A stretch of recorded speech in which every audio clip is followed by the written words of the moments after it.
आज Doubtnut app download करें।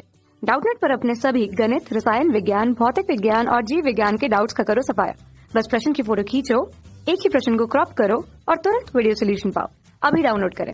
नमस्कार। अपने को प्रश्न बोला है कि निम्नलिखित अभिक्रियाओं में से किसमें सर्वाधिक ऊर्जा निकलती है। तो अपने को बताना है कि यह अपने को विकल्प दिए, इनमें से ये परमाणु दिए हुए हैं, इनमें से किसमें सर्वाधिक ऊर्जा निकलती है। तो चलिए इस प्रश्न पर चर्चा करते हैं। तो अपने को पहले विकल्प में बोला है कि जब अपन ऑक्सीजन में 2 इलेक्ट्रॉन जोड़ते हैं तो अपने को O2 माइनस मिलता है। क्या मिलता है? O2 minus.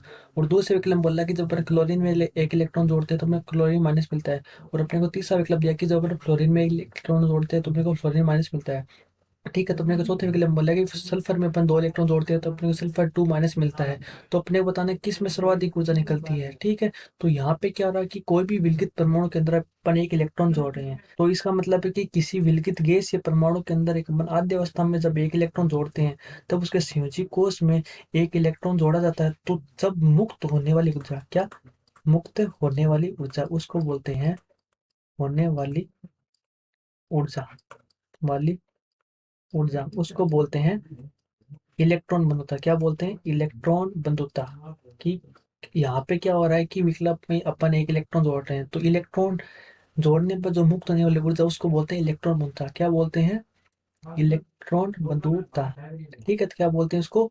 इलेक्ट्रॉन बंधुता। ठीक है। तो इलेक्ट्रॉन बंधुता क्या होती है कि किसी विलगित परमाणु के अद्य अवस्था में जब उसके संयोजी कोष में अपन इलेक्ट्रॉन जोड़ते हैं तो उसको बोलते हैं इलेक्ट्रॉन बंधुता। ठीक है। तो जिसकी जितनी ज्यादा इलेक्ट्रॉन बंधुता उसमें सर्वाधिक ऊर्जा निकलेगी। तो अपने को ऑक्सीजन, क्लोरीन, फ्लोरीन, सल्फर दिए हुए, तो इसको अपन आवर्त सारणी के अनुसार अनुसार लिखते हैं। तो यहाँ पे क्या होगा कि अपने को एक तो ऑक्सीजन दिया हुआ है, एक फ्लोरीन दिया हुआ है, एक क्लोरीन दिया हुआ है, एक सल्फर दिया हुआ है। तो अपने आवर्त सारणी के अनुसार इसको लिख लिया। तो यहाँ पे क्या हो रहा है कि जैसे ऑक्सीजन के बाद फ्लोरीन था, फ्लोरीन के नीचे क्लोरीन था, ऑक्सीजन के नीचे सल्फर आता है। ठीक है। तो अपने को बताना है इनमें से किसमें सर्वाधिक ऊर्जा निकल रही है। ठीक है। तो जब अपन एक आवर्त में बाएं से दाएं तरफ जाते हैं तो जेड इफेक्टिव मतलब प्रभावी नाभिक आवेश बढ़ता है।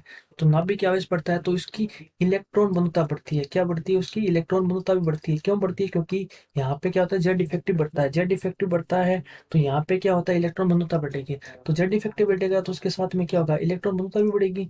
ठीक है। तो अपने को पता चला कि जैसे जेड इफेक्टिव बढ़ता है वैसे वैसे इलेक्ट्रॉन बंधुता बढ़ती है। तो यहाँ पे अपने को पता चला कि फ्लोरीन की इलेक्ट्रॉन बंधुता ज्यादा है किससे? ऑक्सीजन से। ठीक है। तो यहाँ पे भी एक आवर्त में अपन बाएं से दाएं जाते हैं तो जेड इफेक्टिव बढ़ता है, उसके साथ इलेक्ट्रॉन बंधुता बढ़ती है। ठीक है। तो अब बात करते हैं अपन एक आवर्त में। एक आवर्त में क्या होता है कि जब ऊपर से नीचे आते हैं तो इलेक्ट्रॉन बंधुता घटती है। क्यों घटती है? तो अपन एक कारण देखते हैं। तो यहाँ पे क्या होता है कि जैसे ये फ्लोरीन है, फ्लोरीन से ज्यादा इलेक्ट्रॉन बंधुता क्लोरीन की होती है। ठीक है। ये क्यों होती है कि फ्लोरीन के परमाणु के छोटे आकार के कारण होता है। तो जैसे फ्लोरीन क्या है, तो फ्लोरीन क्या है, तो अपन फ्लोरीन का एक कारण लिखते हैं। पहला तो क्या है, इसका छोटा आकार। क्या है? छोटा आकार। पहली बात तो ये। और दूसरी बात है फ्लोरीन के अंदर क्या होता है कि इसका जो 2p कक्षक होता है ना, 2p कक्षक के अंदर क्या होता है कि मजबूत अंतर इलेक्ट्रॉनिक प्रतिकर्षण होता है। इससे क्या होता है कि जो आने वाला जो इलेक्ट्रॉन होता है ना उसमें आकर्षण का अनुभव नहीं होता है। ठीक। तो पहली बात तो ये कि फ्लोरीन का छोटा आकार है। दूसरी बात है कि इसके टोपी कक्षक के अंदर क्या होता है कि टोपी कक्षों में मजबूत अंतर इलेक्ट्रॉन प्रतिकर्षण होता है। तो इस प्रकार आने वाला इलेक्ट्रॉन अधिक आकर्षण अनुभव नहीं करेगा। तो इसलिए यहाँ पे फ्लोरीन क्लोरीन में क्लोरीन की इलेक्ट्रॉन घनत्व ज्यादा हो जाएगी। और पूरी जो अपनी आवर्त सारणी है उसके अंदर है ना, ये जो क्लोरीन है, क्लोरीन की सबसे ज्यादा इलेक्ट्रॉन घनत्व होती है। क्या होती है? इसकी सबसे ज्यादा इलेक्ट्रॉन घनत्व होती है किसके अंदर? पूरी अपनी आवर्त सारणी के अंदर है। क्या होती है? इसकी इलेक्ट्रॉन घनता सबसे ज्यादा होती है। ठीक है। अब बात करते हैं।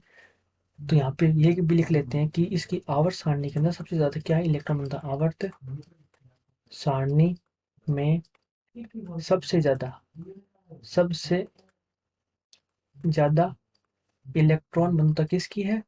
क्लोरीन की। ठीक है। तो यही यही यही कारण ऑक्सीजन के अंदर होता है। ऑक्सीजन का छोटा आकार होता है, यहाँ पे भी 2 की कक्षों के अंदर अंतर इलेक्ट्रॉन प्रतिकर्षण होता है जिससे कि आने वाले इलेक्ट्रॉन का आकर्षण अनुभव नहीं होता। इसके कारण क्या होता है कि सल्फर की इलेक्ट्रॉन घनत्व ज्यादा होती है, पर आवर्त सारणी में सबसे ज्यादा इलेक्ट्रॉन घनत्व किसकी होती है? क्लोरीन की। तो अपन इसका इसका क्रम भी देख लेते हैं इन चारों का। तो सबसे ज्यादा क्लोरीन की होती है इलेक्ट्रॉन घनत्व, फिर होती है फ्लोरीन की। किसकी होती है? फ्लोरीन की। और उसके बाद में होती है सल्फर की। और उसके बाद में होती है ऑक्सीजन की। ठीक है। तो ऑक्सीजन की इलेक्ट्रॉन घनत्व सबसे कम होती है और सबसे ज्यादा किसकी होती है? क्लोरीन की। ठीक है। तो जितनी ज्यादा इलेक्ट्रॉन घनत्व होगी ठीक है, तो उतना ज्यादा जेड इफेक्टिव होगा, और उतना ज्यादा जेड इफेक्टिव होगा तो इसका मतलब कि इलेक्ट्रॉन मुद्रा ज्यादा होगी, इलेक्ट्रॉन मुद्रा ज्यादा होगी तो उसमें सर्वाधिक ऊर्जा निकलेगी। तो अपना 2 नंबर विकल्प वो सही है। सीएल में जब अपने इलेक्ट्रॉन जोड़ते हैं तो हमें सीएल माइनस मिलता है, उसके अंदर सर्वाधिक ऊर्जा निकलेगी। Thank you so much. कक्षा 6वीं से 12वीं से लेकर नीट, IIT, जेईई वो एडवांस के लेवल तक 1 करोड़ से ज्यादा छात्रों का भरोसा। आज ही डाउनलोड करें डाउटनेट ऐप या व्हाट्सएप करें अपने सारे डाउट्स 8400 400 400 पर।